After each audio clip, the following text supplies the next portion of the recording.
सबसे पहले आपको इन दोनों सेंटेंसेस को बड़े ध्यान से देखना है। उसे क्रिकेट खेलते हुए 2 साल हो गए हैं, और एक सेंटेंस है उसे क्रिकेट खेले हुए 2 साल हो गए हैं। आपने देखा यहाँ पे लिखा हुआ है खेलते हुए 2 साल हो गए हैं, और यहाँ पे लिखा हुआ है खेले हुए। गाइस दोनों में बहुत बड़ा डिफरेंस है। सबसे पहली बात, ऊपर वाले सेंटेंस को अगर आप देखें तो इससे क्लियर पता चलता है कि उसे क्रिकेट खेलते हुए 2 साल हो गए हैं, मतलब वो अब क्रिकेट खेलता आ रहा है 2 साल से, ठीक है। लेकिन नीचे वाले सेंटेंस को आप देखें, उसे क्रिकेट खेले हुए 2 साल हो गए हैं, यानी कि पिछले 2 साल से उसने क्रिकेट को खेला ही नहीं है। और दोनों सेंटेंस को बनाने के लिए सिर्फ यहीं पे थोड़ा सा चेंज करना होता है और सेंटेंस के मायने बदल जाते हैं। गाइज अगर आपको इस बारे में इंफॉर्मेशन नहीं है तो मैं यकीन के साथ कह सकता हूं कि आप इंग्लिश को ठीक ढंग से कभी कॉन्फिडेंस के साथ बोल ही नहीं पाएंगे। तो इस वीडियो में मैं इसी डाउट को क्लियर कर दे आया हूं, और आज मैं आपको इट और दिस का प्रॉपर यूज बताने वाला हूं। तो वीडियो को पूरा एंड तक जरूर देखना, और चैनल पे पहली बार हो तो सब्सक्राइब कर लीजिएगा, ठीक है। सबसे पहले यहां पर हम देखेंगे कॉन्सेप्ट जो कि बहुत इंपॉर्टेंट है हमारा, कॉन्सेप्ट और यूज किस किस के, इट के। अब यहां पर सबसे पहले आपको क्या समझना है, ध्यान से देखिए। आपको सबसे पहले यह समझना है कि जो हमारा ये इट है, इसको हम 5 अलग अलग तरीके से यूज करते हैं अपनी इंग्लिश के अंदर, जैसा कि नेटिव करते हैं। तो सबसे पहला यूज इंग्लिश का, जिसमें हम देखेंगे कि इट और दिस में क्या डिफरेंस होता है। दूसरा, इट का यूज डे और डेट के लिए, और इट का यूज हैज और हैड बीन के लिए, जब हम बोलते हैं समय हो गया है या समय हो चुका है, या फिर समय हो गया था या समय हो चुका था के सेंस में। इसी के साथ इट का यूज टेक्स और टुक के केस में, जब हम बोलते हैं कि इतना समय लगता है, ये काम करने में इतना समय लगा या इतना समय लगेगा के सेंस में। इसी के साथ हम यहाँ पर देखेंगे इट का यूज स्पेशल वेदर के केस में, जब हम रेन, ओले पड़ना या बरसात होना के केस में हम इट का यूज करके सेंटेंस को फ्रेम करते हैं। तो सबसे पहले हम शुरू करते हैं इट और दिस के बीच के डिफरेंस को समझना और इसको जानना। तो यहां पर आपको इट और दिस के डिफरेंस को समझना है, तो उसके लिए आपको एक बात समझनी होगी कि इट और दिस, पहले कहा जाता था कि इट का यूज सिर्फ निर्जीव वस्तुओं के साथ किया जाता है और दिस का यूज सिर्फ सजीव के साथ कर दो, लेकिन अब ऐसा नहीं है। अब क्या हो गया है, बहुत इजी हो गया है। इट और दिस दोनों का ही यूज आप लिविंग थिंग के लिए भी कर सकते हैं और नॉन लिविंग थिंग के साथ भी आप इसका यूज कर सकते हैं, यानी कि आप यहां भी यूज करें और यहां भी यूज करें, दोनों में से किसी को भी, तो आप गलत नहीं होंगे। तो पहली चीज ये क्लियर हो गई। उसके बाद हमें समझना होता है कि इट और दिस का किस तरह से हम इसका यूज कर लेते हैं। तो एग्जाम्पल के साथ इसको समझोगे तो ज्यादा अच्छा समझ आएगा आपको। जैसे यहाँ पे देखो लिखा हुआ है, लिखा है यह एक किताब है। अब यहाँ पर बात किसकी हो रही है, ध्यान से देखें तो किताब की। और किताब क्या है, किताब एक नॉन लिविंग थिंग है। गाइज नॉन लिविंग थिंग क्या होता है आपको पता होगा। नॉन लिविंग थिंग हर वो चीज होती है जो अपनी मर्जी से हिलडुल नहीं सकती, जो सांस नहीं ले सकती, या जो घटती बढ़ती नहीं है। फॉर एग्जाम्पल, अगर ये कुर्सी सामने रखी है या ये पेन है, इस पेन को अगर मैं 10-20 साल भी इस रूम में छोड़ दूं तो उसके बाद भी ये इसी कंडीशन में मिलेगा। तो यानी कि ये है नॉन लिविंग थिंग। तो किताब एक नॉन लिविंग थिंग है। तो हमको जब बोलना हो कि यह एक किताब है, तो यहां पर हम बात कर रहे हैं यह की, तो यह के केस में हमें इट या फिर दिस का यूज करना होता है। तो मुझे बोलना है यह एक किताब है, तो मैं बोलूंगा दिस इज अ बुक, तो भी सेंटेंस करेक्ट है। लेकिन अगर मैं बोलता हूं इट एज अ सब्जेक्ट लगा के कि इट इज अ बुक, यह एक किताब है, दोनों ही केस में मेरा सेंटेंस रॉन्ग नहीं है और सेंटेंस मेरा करेक्ट है, ठीक है। अब यहां पर देखिए इस सेंटेंस को, यह मेरी बहन है या ये मेरी बहन है, हम यह मेरी बहन है या ये मेरी बहन है, दोनों में से कुछ भी यूज कर लेते हैं। अब ये की जगह मैं चाहूं तो यह भी लिख सकता हूं, है ना। अब अगर मैंने बोला यह मेरी बहन है या ये मेरी बहन है, तो मैं बोल सकता हूं दिस इज माई सिस्टर, या फिर मैं बोलूंगा इट इज माई सिस्टर। दोनों ही सेंटेंस मेरे करेक्ट होंगे। जबकि स्टूडेंट को ऐसा लगता है कि सिस्टर तो क्या है, बहन क्या है, बहन एक लिविंग थिंग है ना। उम्र बढ़ती है वैसे कि शरीर भी बढ़ता है, तो लिविंग थिंग क्या होती है, वो चीज चेंज होते हैं, ठीक है। तो लिविंग थिंग्स, अब बहन एक लिविंग थिंग है, सांस लेती है, तो इसको बोलने के लिए हमें सिर्फ दिस का यूज करना चाहिए, इट का यूज नहीं करना चाहिए, क्योंकि इट का यूज तो सिर्फ नॉन लिविंग थिंग के साथ होता है। ये पहले की प्रथा है, मतलब पहले यूज किया जाता था, इस तरह से कहा जाता था। बट अब मॉडर्नाइजेशन आ गया इंग्लिश के अंदर, तो मॉडर्नाइजेशन के अंदर हम दिस और इट दोनों का ही यूज कर सकते हैं। तो यहां पर हमको सबसे पहले एक चीज में छूट मिल गई और एक चीज बिल्कुल क्लियर हो गई कि चाहे हमारे सेंटेंस के अंदर किताब लिखा है चाहे बहन लिखा है, हम ये के केस में दिस और इट दोनों का ही यूज करेंगे। चाहे बहन है हमारी लिविंग थिंग और किताब है हमारी निर्जीव यानी कि नॉन लिविंग थिंग, बट दोनों ही केस में हम इट और दिस का यूज कर सकते हैं। तो हमें अब ज्यादा सोचने की जरूरत ही नहीं है। तो ये कॉन्सेप्ट तो यहां पर हो गया क्लियर। अब चलते हैं आगे। अब यहां पर देखिए इट और दिस का एक और केस, जैसे मान लीजिए कई बार हम रूम के अंदर होते हैं, बाहर कोई आया होता है, हम पूछते हैं ना कौन है, कौन है। तो कौन है कि जब आपको इंग्लिश बोलनी है तो आप कैसे बोलेंगे? आप बोल सकते हैं हु इज दिस, ठीक है, या फिर आप बोलते हैं हु इज इट। अगर आप दोनों ही तरीके से बोलते हैं, दोनों ही तरीके आपके जायज हैं और आप इस तरह से इसको बोल सकते हैं, ठीक है। आप देखिए, जैसे मान ले लिखा है वहां से रिप्लाई दिया उसने, आपने पूछा कौन है और वहां से रिप्लाई आया मैं हूं मिलाप, मैं हूं काजल। इस केस में क्या करना है देखेंगे आपको। इस केस में सामने से जो रिप्लाई आएगा वो आ सकता है दिस इज मी काजल या फिर इट्स मी काजल। अब ऐसा भी हो सकता है कि आप अपने पड़ोस में या अपने रिश्तेदारी में कहीं पे गए, आपने डोर नॉक करा और वहां से आवाज आई कौन है, तब आप इंग्लिश में क्या बोल सकते हैं? आप बोल सकते हैं दिस इज मी और आपका नाम, या फिर इट्स मी और आपका नाम। यहां पर एक बात और बता दूं, ये जो इट्स लगा हुआ है, इट्स, ये कॉन्ट्रैक्शन है इट और इज का, इसको शॉर्ट फॉर्म में हम इट्स लिख देते हैं, ठीक है। तो ये चीज आपको याद रखनी है और इसको समझ के रखना है, ठीक है। चलिए आगे चलते हैं। उसके बाद यहां पर देखिए, आज मेरी एनिवर्सरी है या आज मेरा बर्थडे है, इस सेंटेंस को इंग्लिश में कैसे बनाएंगे? एक तरीका तो ये होता है, क्योंकि जो इट का केस है ना, डे और डेट के सेंस में कैसे यूज किया जाता है इट का, ध्यान से देखिए। अब एनिवर्सरी क्या है? कोई डेट है या कोई डे है जिसमें मेरा एनिवर्सरी होता है या मेरा बर्थडे होता है। तो एक तो तरीका बहुत ही लाजमी है जो हम सब यूज करते हैं, क्या बोलते हैं? टुडे इज माई बर्थडे या फिर टुडे इज माई एनिवर्सरी। लेकिन अब आपको मॉडर्नाइजेशन में जो इंग्लिश चल रही है, यानी कि मॉडर्न इंग्लिश जो चल रही है, जो नेटिव एक्चुअली बोलते हैं, जो कि एक फॉर्मल इंग्लिश कही जाती है, उसमें आपको बोलना चाहिए इट्स माई एनिवर्सरी टुडे।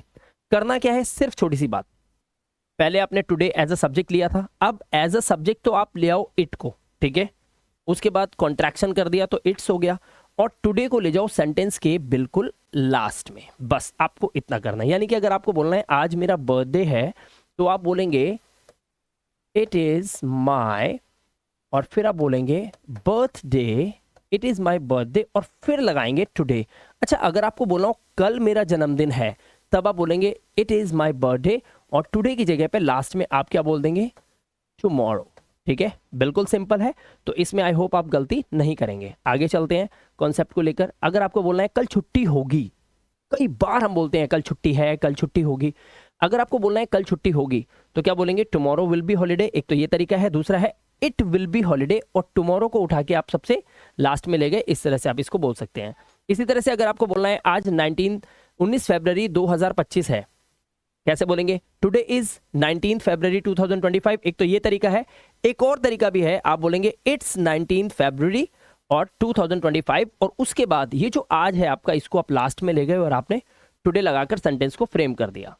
अब देखिए, अब हमारा कॉन्सेप्ट नंबर 3 क्या कहता है? कॉन्सेप्ट नंबर 3 कि इट का यूज या तो हैज बीन के केस में या फिर इट के साथ यूज करेंगे हम had been. But has been क्या होता है? प्रेजेंट शो करता है, और हैड बीन क्या करता है? पास्ट शो करता है। तो बस यहां पर हिंदी को आपको देख लेना है। अगर मान लीजिए आपको बोलना है समय हो गया है या समय हो चुका है, तो इस केस में आप इट को एज अ सब्जेक्ट लगा के हैज बीन का यूज करेंगे। क्लियर हो गई बात? ओके, आगे चलते हैं। अगर मान लीजिए आपको बोलना है समय हो गया है, चुका है, तो इट हैज बीन। लेकिन अगर आपको बोलना है समय हो गया था या समय हो चुका था पास्ट सेंस के अंदर, तब आप क्या यूज करेंगे? तब आप यूज करेंगे इट हैड बीन। ये बात क्लियर हो गई? यहां तक समझ आया? चलो आगे चलते हैं। अब देखिए यहां पर मान लीजिए अब आपको बोलना है 2 दिन हो गए हैं। अब यहां क्या लिखा है? हो गया है, तो इट हैज बीन का यूज होगा।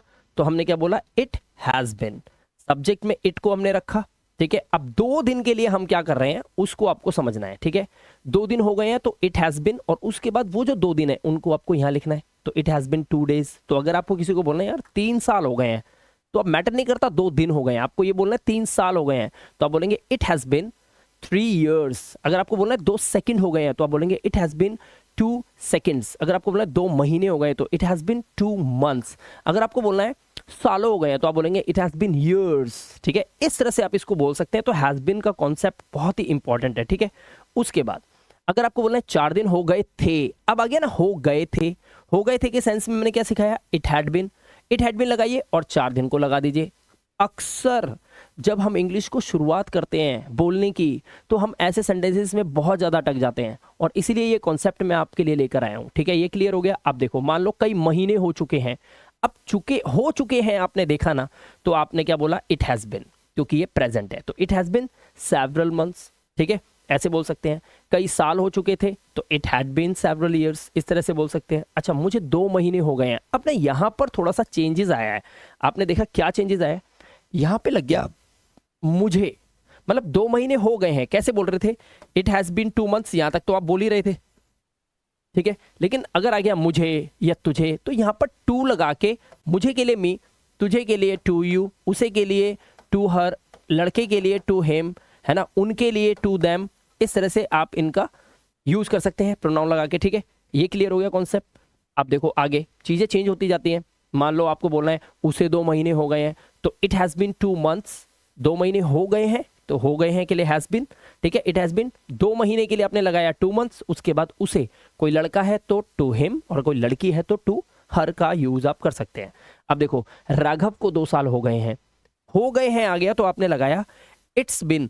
अब यहां पर ना ध्यान से सुनना, यहां पर कोई चेंज नहीं हुआ है, ये इट हैज बिन ही है, ठीक है। इट हैज बिन ही है, ठीक है, क्योंकि ये कॉन्ट्रैक्शन है। तो इट हैज का कॉन्ट्रैक्शन भी इट्स से ही किया जाता है। तो अक्सर आपने देखा होगा नेटिव्स को, या फिर कोई फिल्म देखते हो तो उसमें फिल्म स्टार्स को देखा होगा इट्स बिन, वो ऐसे बोलते हैं इट्स बिन। अब आप सोचते हो कि ये इट्स क्या बोल दिया इन्होंने, तो गाइज ये इट्स, ये वाला इट्स नहीं है। इस इट्स का मतलब तो होता है इसका, ये नहीं है। ये ना कॉन्ट्रैक्शन करके बोलते हैं ताकि इंग्लिश ना फ्लुएंट निकले। तो इट्स बिन 2 ईयर्स, 2 साल हो गए ना, टू लगाया और राघव का नाम लिख दिया। बिल्कुल सिंपल, जैसा कि अभी कॉन्सेप्ट में आपको बताया था। स्टेप बाय स्टेप समझोगे तो समझ में आएगी चीजें, ठीक है। अब आगे देखिए, लिखा है इट के साथ हैज बिन या हैड बिन का यूज समय हो गया है या चुका था के सेंस में। समय हो गया था या समय हो चुका था, ठीक है, इस सेंस में। जैसे मान लो क्या करते हुए, अब यहां पर पता चीजें क्या आ गई हैं कि क्या करते हुए समय हो गया है, ये समय हो चुका था। मान लीजिए मैं अभी एक सेंटेंस सबसे पहले शुरू में आपको बताया था ना कि उसे खेलते हुए, उसे क्रिकेट खेलते हुए 2 साल हो गए हैं, या उसे क्रिकेट खेले हुए 2 साल हो गए हैं। तो अब झगड़ा उसी बात का है, तो उसको समझेंगे। ध्यान से देखिए, पहले आता है क्या करते हुए 2 साल हो गए हैं। ऐसे केस में करते हुए मतलब जैसे मान लीजिए खेलते हुए, तो खेलते हुए के लिए आपको प्लेइंग लगाना है, ध्यान रखना। सोते हुए स्लीप होता है, स्लीप में आईएनजी लगा दो। पढ़ते हुए, पढ़ने की इंग्लिश क्या होती है आप सभी को पता है, स्टडी होती है। बस स्टडी में आपको क्या करना है, आईएनजी लगा देना है। अगर मुझे बोलो उसे पीते हुए, तो पीने की इंग्लिश क्या होती है, ड्रिंक होती है। तो ड्रिंक में आप क्या लगा दोगे, आईएनजी लगा दोगे, हो जाएगा उसे पीते हुए। तो कुछ काम करते हुए के सेंस में वर्ब में आईएनजी। ऐसे ही सोचते हुए के लिए यहाँ पर थिंकिंग का यूज किया गया है। ये कॉन्सेप्ट क्लियर हुआ। आगे देखो, अब आ रहा है क्या किए हुए ऐसा हो गया है, तो इसके लिए क्या करना है आपको, क्या किए हुए के सेंस में। देखो अगर ना उसे गए हुए, उसे देखे हुए, उसे मिले हुए, उसे खाए हुए, यहां पर कुछ करते हुए नहीं हो रहा है, यहां पे हो रहा है कुछ किए हुए। यानी कि काम को हो गया, काम तो पास्ट में ही हो गया, खत्म हो गया, अब नहीं हो रहा है वो। तो अगर मान लीजिए ऐसे सेंस में अगर बोलना है, तब आपको वर्ब में आईएनजी नहीं लगानी। आपको क्या करना है, सबसे पहले तो हैविंग कर देना है। हैविंग के बाद आपकी जो भी वर्ब हो उसकी थर्ड फॉर्म लगाकर ये फॉर्मूला यूज करना है। फॉर एग्जाम्पल गए हुए तो हैविंग गॉन। अब देखो आपको ना थोड़ा सा अजीब सा लग रहा होगा, मैं आपको बताता हूं। गए मतलब जाना, जाने की इंग्लिश क्या होती है, गो। गो की सेकंड फॉर्म क्या होती है, वेंट। इसकी थर्ड फॉर्म क्या होती है, गॉन। तो हमने क्या उठाया, गॉन। इस तरह से जैसे देखे हुए, अब देखने की इंग्लिश क्या होती है, सी होती है। इसकी सेकंड फॉर्म क्या होती है, सॉ होती है, SAW। और थर्ड फॉर्म क्या होती है, सीन, तो हैविंग सीन। इसी तरह से मिले हुए, मिलने की इंग्लिश होती है मीट। मीट की second form met, third form met, तो मैट उठा लिया, हैविंग मैट। खाए हुए ईट, ईट की थर्ड फॉर्म ईटन, तो हैविंग ईटन। इस तरह से इन वर्ड्स को सही जगह पे प्लेस कर देना और दोस्तों बात बन जाएगी, और बात बन जाएगी। देखो करके देखते हैं, आओ करके देखते हैं। देखो क्या करना है, कुछ नहीं करना, पहले देखो ध्यान से सेंटेंस को देखो। मुझे पढ़ाई करते हुए 2 साल हो गए हैं, यानी कि मैं 2 साल से पढ़ाई करता आ रहा हूं, ठीक है। पढ़ाई रुकी नहीं है, ध्यान से सुनना। सेंस देखो ना क्या लिखा है यहाँ पर। आप सेंस को समझोगे तो यहाँ पे क्या लिखा हुआ है उसको देखो, आप ज्यादा कुछ मत सोचो। क्या लिखा है, करते हुए, किए हुए नहीं, करते हुए। और जब करते हुए आ रहा है तो आपको पता है करना क्या है, बहुत ही सिंपल सा कॉन्सेप्ट है, ध्यान से समझना है, ठीक है। जैसे इट हैज बीन 2 ईयर्स, 2 साल हो गए हैं। किसको हो गए हैं, मुझे हो गए हैं, तो इसके लिए आपने लगाया टू मी। यहां तक सीखा। उसके बाद क्या करते हुए हो गया, पढ़ाई करते हुए, तो पढ़ाई करने की इंग्लिश स्टडी, स्टडी में लगा दिया आईएनजी। क्लियर हो गया। तो आपका सेंटेंस बना it has been 2 years to me studying, ठीक है। क्लियर हो गया यहां तक। आगे चलो और सेंटेंस देखते हैं। अब देखो इसको देखो, मुझे पढ़ते हुए 2 साल हो गए हैं, मुझे पढ़ते हुए 2 साल। It has been 2 years to me अब यहां पर ना ध्यान से देखना, एक गड़बड़ है और ये गड़बड़ ही आपको सिखानी है मुझे। ध्यान से देखना, मुझे पढ़ते हुए 2 साल हो गए हैं, पढ़ते हुए लिखा है ना, पढ़ते हुए, और यहां पे क्या लगा हुआ है, हैविंग स्टडीड। तो यहां पर ये सेंटेंस रॉन्ग है। क्या बोलना है, मुझे पढ़ते हुए नहीं, मुझे पढ़े हुए, मुझे पढ़े हुए 2 साल हो गए हैं। जब आप बोलेंगे मुझे पढ़े हुए 2 साल हो गए हैं, है ना, तो आपको क्या बोलना है, it has been 2 years to me, और उसके बाद आपको हैविंग स्टडीड लगाना है, वर्ब की थर्ड फॉर्म लगानी है। अगर आपने ये बोलिया, अगर आप ये बोलते हैं मुझे पढ़ते हुए 2 साल हो गए हैं, ठीक है, पढ़ते हुए 2 साल हो गए हैं, तो इसका मतलब है आपको अब आप भी पढ़ रहे हो, मुझे पढ़ते हुए 2 साल हो गए हैं, तो आप अब भी पढ़ रहे हो। उस केस में आपको बोलना है it has been 2 years to me, और उसके बाद सिंपल सा आपको स्टडी में आईएनजी लगा देना है, स्टडिंग कर देना है, ठीक है। लेकिन यहां पर अगर आपको बोलना है पढ़े हुए, तो आपको हैविंग स्टडीड। क्लियर हो गई बात? तो ये कॉन्सेप्ट समझना है आपको, ये गलतियां बारीकियां चीजें समझनी है आपको, ये आपके लिए बहुत इंपॉर्टेंट है। अब देखो, हमें लड़ते हुए काफी वक्त हो चुका था। आप देखो, लड़े हुए नहीं बोल रहा, कह रहा है लड़ते हुए। ध्यान से सुना आपने, लड़ते हुए, तो हमें लड़ते हुए काफी वक्त हो चुका था, यानी कि लड़ाई काफी वक्त से चल रही थी। ऐसे में it had been a long, काफी वक्त के लिए बोलते हैं a long, it had been a long, क्योंकि लगा हुआ चुका था, हो चुका था, तो हैड बीन का use, it had been a long, किसको, हमें, हमें के लिए मैंने क्या सिखाया था, टू अस। अगर मुझे लिखा होता तो टू मी, उन्हें लिखा होता तो टू देम, और उसके बाद मेन वर्ब में फाइट में आईएनजी, फाइटिंग। यहां लिखा हुआ लड़ते हुए। अच्छा, लड़े हुए आ गया, अब क्या आ गया, ध्यान से देखो, लड़े हुए आ गया, हमें लड़े हुए काफी वक्त हो चुका था, तो अब क्या बोलेंगे, चुका था, हो चुका था, तो इट हैड बीन, यहां तक पहुंचे, काफी वक्त के लिए अ लॉन्ग, उसके बाद हमने लगाया हमें के लिए टू अस, और उसके बाद लड़े हुए लिखा है, यानी कि अब लड़ाई नहीं हो रही है, काफी टाइम से लड़ाई नहीं हुई है, तो इसलिए हैविंग फॉट, ठीक है। हैविंग लगा के फाइट की थर्ड फॉर्म फॉट का यूज यहां पर कर दिया आपने, ठीक है। आगे चलते हैं। आप देखिए यहां पर, अब यहां पर इट का जो है कॉन्सेप्ट नंबर क्या है हमारे पास, कॉन्सेप्ट नंबर 4 है। इट का यूज टेक के साथ, जबकि टेक जो होती है वो जब हम प्रेजेंट में यूज करते हैं तो टेक के साथ एस ई एस का ध्यान रखना पड़ता है प्रेजेंट इंडेफिनिट टेंस के अंदर। इसी तरह से टेक का यूज पास्ट इंडेफिनिट टुक लगाकर, और फ्यूचर में विल टेक को यूज करके कैसे सेंटेंस बनते हैं, जैसे कहते हैं ना, मुझे इतना समय लगता है, उसको वहां पहुंचने में इतना समय लगता है, उसे ये काम करने में इतना समय लगेगा, उसे ये इतना इतना ये काम करने में इतना समय लगा। ये जो लगा, लगता है, लगेगा होता है ना, इसकी अक्सर हम लोग इंग्लिश नहीं बना पाते। तो यहां पर इस कॉन्सेप्ट में इट का यूज करके हम इन्हें करके देखेंगे, ठीक है, एक एक करके। अब ध्यान से देखना, पहले समय लगता है आए अगर, तो इट टेक्स, और ये एक प्रेजेंट सेंस होगा। अगर आए समय लगा, तो लगा के लिए आपको इट टुक लगा देना है, ठीक है। समय लगेगा के लिए इट, और गागेगी फ्यूचर टेंस है तो विल, और उसके बाद टेक वर्ब की फर्स्ट फॉर्म, ठीक है। ये हो गया प्रेजेंट इंडेफिनिट, ये पास्ट इंडेफिनिट है, फ्यूचर इंडेफिनिट, इसमें इस सेंटेंस को बनाया जाता है, ठीक है। अब चलते हैं आगे। देखो, मान लीजिए आपको बोलना है 2 मिनट लगते हैं, तो आप बोलोगे इट, देखो क्या लिखा है, लगते हैं, यही तो समझना है ना, लगते हैं, तो कौन सा टेंस हुआ दोस्तों, ये हो गया ना प्रेजेंट सेंस में, तो ये प्रेजेंट का इंडेफिनिट है। प्रेजेंट के इंडेफिनिट में वर्ब में एस ई एस का ध्यान रखना होता है, और हमारी मुख्य क्रिया क्या काम कर रही है, टेक का, तो इट टेक्स। और यहां पर टेक्स क्यों लगा हुआ है, क्योंकि it third person singular, he she it, और कोई सिंगुलर नाम या कोई सिंगुलर नाउन, उसके साथ हमेशा वर्ब के साथ एस ई एस लगता है प्रेजेंट इंडेफिनिट टेंस के अंदर। ये रूल आपको पता होना चाहिए। तो इट टेक्स 2 मिनट्स, यहां तक पहुंच गए आप, 2 मिनट लगते हैं। अब धीरे धीरे कॉन्सेप्ट आगे जाएगा, देखो कैसे बनाएंगे इसको। अब 2 मिनट लगे, तो इट टुक 2 मिनट्स, अब टुक आ गया, लगे के लिए पास्ट सेंस है। अब देखो 2 मिनट लगेंगे, बात फ्यूचर की हो गई, तो इट विल टेक, बाकी 2 मिनट सेम है, यहां तक पहुंच गए। अब देखो उसे 2 मिनट लगते हैं, अब चीज में एक ही चेंज आया, 2 मिनट लगते हैं ये तो आपको बनाना आ गया, लेकिन उसे के लिए क्या करना है, वही सेम जो पहले कर रहे थे आप, टू हिम लगा दिया। अगर मुझे 2 मिनट लगते हैं तो हम क्या बोलेंगे, टू मी, उसे लगते हैं तो टू हर या हिम। इसी तरह से इट, अब इसको ना एक तरीके से और भी बोला जाता है, ध्यान से देखना। एक तरीका तो ये है कि आप टू हिम को लास्ट में ले गए, एक तरीका और होता है कि टू का यूज ना करते हुए आप बोलते हैं इट टेक्स हिम, उसे लगते हैं, क्या लगते हैं, और फिर बोल दिया 2 मिनट। इस तरह से भी आप इसका यूज कर सकते हैं, ठीक है। अब आगे चलते हैं। यहां पर देखिए उसे 2 मिनट लगे तो वही same, it took 2 minutes to him, और टू नहीं लगाना है तो इट टुक हिम और फिर 2 मिनट्स, इस तरह से यूज करेंगे। ठीक है, क्लियर हो गई बात? आगे चलें। अब देखो उसे 2 मिनट लगेंगे फ्यूचर सेंस में, तो it will take 2 minutes to him, या फिर it will take him, just take के बाद हिम, उसके बाद 2 मिनट्स, ऐसे बना दिया। अब देखो अब बात आ गई है सेंटेंसेस को फ्रेम करने की। तो जो जो मैंने आपको ढांचा भी बताया, स्ट्रक्चर बताया, वो मत भूलना और आगे कर लोगे। देखो, मुझे पानी पीने में 2 मिनट लगते हैं। कैसे बोलेंगे इस सेंटेंस को? मुझे पानी पीने में 2 मिनट लगते हैं, तो हम बोलेंगे इट टेक्स मी। देखो क्यों हमने बोला है, पर वहां पे लिखा क्या है? लगते हैं, 2 मिनट लगते हैं, है ना। मुझे 2 मिनट लगते हैं तो इट टेक्स मी 2 मिनट्स, यहां तक सही है। उसके बाद हमें क्या करना है? टू का यूज करना है।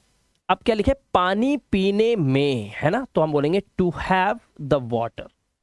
पानी पीने, खाने पीने की चीजों के लिए हैव का यूज होता है। ठीक है, टू ड्रिंक द वाटर भी अगर आप बोलेंगे तो गलत नहीं है, बट आपको हैव का यूज करते हैं तो बेस्ट है। आगे देखते हैं। अगर आपको बोलना है पायल को स्कूल पहुंचने में 2 मिनट लगे, देखो क्या आया, तो अब टुक का यूज होगा। तो इट टुक पायल, किसको लगे? पायल को लगे ना। It took Payal 2 minutes to reach school, school पहुंचने में उसे 2 मिनट लगे। अब आपको बोलना है मुझे काम पूरा करने में 2 मिनट लगेंगे। लगेंगे आया तो will take, it will take me, किसे लगेंगे? मुझे। It will take me 2 minutes to finish the work. ठीक है, ये समझ में आया आपको कॉन्सेप्ट? इस तरह से आप इसको बना सकते हैं। आगे देखिए, अब हमारा इट का है 5th कॉन्सेप्ट, जिसमें हो क्या रहा है? इसमें हम बता रहे हैं कि बारिश होना या ओले पड़ना, ऐसे चीजों की, ऐसे सेंटेंसेस की जब इंग्लिश बनाते हैं तो शुरुआत इट से करा जाए, ये आपको बताया जा रहा है। जैसे यहां पर देखिए, बारिश होने के लिए रेन, रेन की सेकंड फॉर्म होती है रेन्ड और थर्ड फॉर्म होती है रेन्ड, ये पता होना चाहिए। ओले पड़ने की इंग्लिश होती है हेल, हेल्ड, और हेल्ड इसकी सेकंड और थर्ड फॉर्म होती है। अब यहाँ पे देखो, आज बारिश होगी तो आप बोलेंगे इट विल, और रेन टुडे, ये आपने अक्सर सेंटेंस सुना होगा। ठीक है, अगर आपको बोलना है आज बारिश हो रही है तो आपको क्या बोलना है? सिंपल सी बात है, इट आपका सब्जेक्ट के रूप में काम करेगा। रहा है, रही है, प्रेजेंट कॉन्टिन्यूअस टेंस है, प्रेजेंट कंटिन्यूअस टेंस के अंदर आपको इज लगाना है, तो इट इज रेनिंग, वर्ब में आईएनजी, टुडे। अगर आपको बोलना है मुंबई में ओले पड़ रहे हैं तो आपको वही इट इज, ये इट इज जो है ना, ये इट इज का कॉन्ट्रैक्शन है इट्स हेलिंग, ओले पड़ना होता है हेल, हेल में आईएनजी, इट्स हेलिंग कहां पर? मुंबई में, तो इन मुंबई। इसी तरह से इट इज रेनिंग इन राजस्थान, राजस्थान में बारिश हो रही है। अच्छा, अगर आपको बोलना है राजस्थान में बारिश हो रही थी तो आपको क्या करना है? ये इट्स आपको क्या करना है? इट वॉज का यूज करना है, इट वॉज। ठीक है, ठीक है, इस तरह से आपको बोलना है। बस ये कॉन्सेप्ट इस तरह से आप समझ लो, क्लियर हो जाएगा। आगे चलो, दिल्ली में बारिश बहुत होती है। अब यहां पर क्या लगा हुआ है? होती है, ता है, ती है, ते है। प्रेजेंट की सेंस में हम बात को बोल रहे हैं तो हम बोलेंगे इट रेन्स। अब कोई इज़-एम-आर नहीं आएगा, इट रेन्स, बारिश होती है कहां पे? अलॉट, बहुत, कहां पर? इन दिल्ली, दिल्ली में। इस तरह से आपने बोल दिया। अच्छा, कोलकाता में बारिश नहीं होती है। जब आपको नेगेटिव बोलना है तो आपको डू नॉट और डज नॉट को प्रॉपर तरीके से यूज करना पड़ेगा, जैसे कि आप प्रेजेंट इंडेफिनिट टेंस के सेकंड टाइप के सेंटेंस को बनाते हो। जैसे मान लो मैं बोलता हूं कि इट वर्क्स, ये काम करता है, लेकिन अगर मुझे बोलना है ये काम नहीं करता है तो मैं बोलूंगा इट डजंट वर्क। तो डू डज का ध्यान रखते हैं नेगेटिव बनाने के लिए, तो आप इट डजंट रेन इन कोलकाता, इस तरह से आप इसे बोलेंगे। तो दोस्तों फाइनली आपने इस वीडियो के अंदर इट के सभी यूजेस को अच्छे से देखा। इट का, दिस का कैसे यूज किया जाता है, इट का डे और डेट के लिए, इट का हैज बीन और हैड बीन के केस में यूज कैसे करते हैं, किसी काम को करते हुए या किए हुए के सेंस में। इट टेक्स, कहीं जाने में कितना टाइम लगता है, लगेगा या लगा, इस सेंस में हमने इट का यूज करके सेंटेंस को फ्रेम करा। और इट का यूज हमने वेदर के केस में, जैसे कि बारिश होना, ओले पड़ना, इस सेंस में। एक इट का यूज और भी होता है जो कि हम अक्सर करते हैं, मैं उसके बारे में एक जिक्र आपसे जरूर करूंगा, और वो होता है INSEC, इंसेक्ट्स के केस में, कीट पतंगों के केस में भी इट का यूज होता है। मान लीजिए कोई चींटी है, क्या है? चींटी। अगर कोई चींटी है तो आपको क्या बोलना है? आपको बोलना है इट इज एन आंट, आपको इस तरह से यूज करना है। अगर मान लीजिए कोई मक्खी है तो आप बोलेंगे it is a fly, it is a fly. क्यों? ये कीट पतंगों में आते हैं, और ऐसे इंसेक्ट्स के लिए भी आप इट का यूज कर लेते हैं।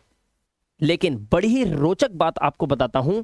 हालांकि मान लीजिए आपको बोलना है यह एक कुत्ता है तो आप बोलते हैं इट इज अ डॉग। ठीक है, इट इज अ डॉग। लेकिन मैं आपको बताऊं दोस्तों कि लोग अपने पालतू, अपने पेट से इतना प्यार करते हैं, इतना प्यार करते हैं, शायद हमारे माँ बाप भी हमसे नहीं करते होंगे।